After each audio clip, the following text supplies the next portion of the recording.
మంగళగిరిలో కానిస్టేబుళ్లకు నియామక పత్రాల పంపిణీ కార్యక్రమంలో ఆసక్తికర పరిణామం చోటు చేసుకుంది. దానికి సంబంధించిన బ్రేకింగ్ చూస్తున్నాం. అభ్యర్థులను పిలిచి మాట్లాడుతుండగా తమ గ్రామానికి రోడ్డు లేదని కొత్త రోడ్డు వేయాలని సీఎం చంద్రబాబును కోరాడు ఓ అభ్యర్థి. అయితే సమస్యను తన దృష్టికి తెచ్చిన అభ్యర్థిని సీఎం అభినందిస్తూ అది తన చేతిలో లేదని డిప్యూటీ సీఎం పవన్ కళ్యాణ్ చేతిలో ఉందన్నారు. అదేవిధంగా రోడ్డు వేసేలా చొరవ తీసుకోవాలని పవన్ కళ్యాణ్ కు సూచించారు చంద్రబాబు. అయితే పవన్ కళ్యాణ్ మాట్లాడుతూ అభ్యర్థి బాబురావు గ్రామానికి రోడ్డు వేసేలా చర్యలు చేపట్టాలని సంబంధిత శాఖను పవన్ కళ్యాణ్ తక్షణమే ఆదేశించారు.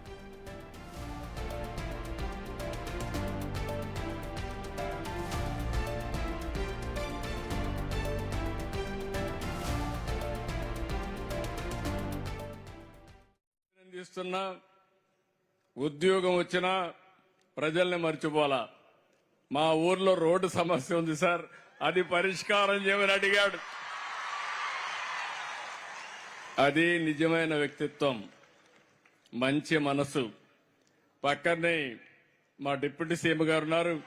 డిప్యూటీ సీఎం గారు మీ బాధ్యత రోడ్డు వేయించే బాధ్యత. ఆయన కూడా గిరిజన గ్రామాలన్నిటి కనెక్టివిటీ ఇవ్వాలనుకుంటున్నారు.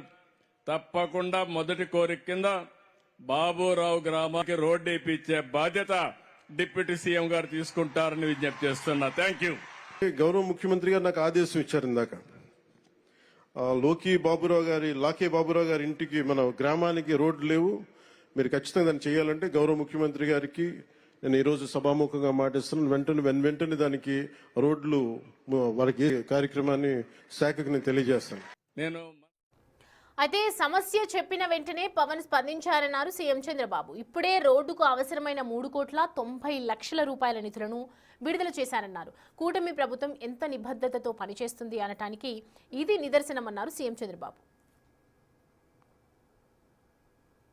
మిత్రుడు పవన్ కళ్యాణ్ గారికి ఒక చిన్న మాట చెప్పాం. బాబురావు ఒక చిన్న కోరిక కోరాడు. ఆ కోరిక మా ఊరికి ఆయనకు ఉద్యోగం వచ్చిన సంతోషం ఉంది, కానీ ఊరి సమస్య మిగిలిపోయిందని, అవకాశం దొరకతానే నాకు ఒక మాట నా చెవులో వేశాడు. నేను పవన్ కళ్యాణ్ గారికి చెప్పాను, ఎలుగురాతి బండ వాళ్ళ ఊరి పేరు, తెమ్ముల బండ నుంచి ఎలుగురాతి బండ వరకు రోడ్డు కావాలని అడిగితే మా ఊరికి రోడ్డు కావాలని అడిగాడు. అడిగిన వెంటనే పవన్ కళ్యాణ్ గారికి చెప్పాను.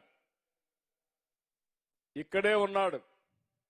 ఎంత కమిట్మెంట్ తో పనిచేస్తున్నారో ఇది ఒక ఉదాహరణ మాత్రం.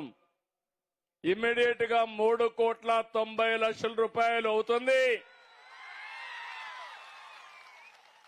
తెప్పించాడు.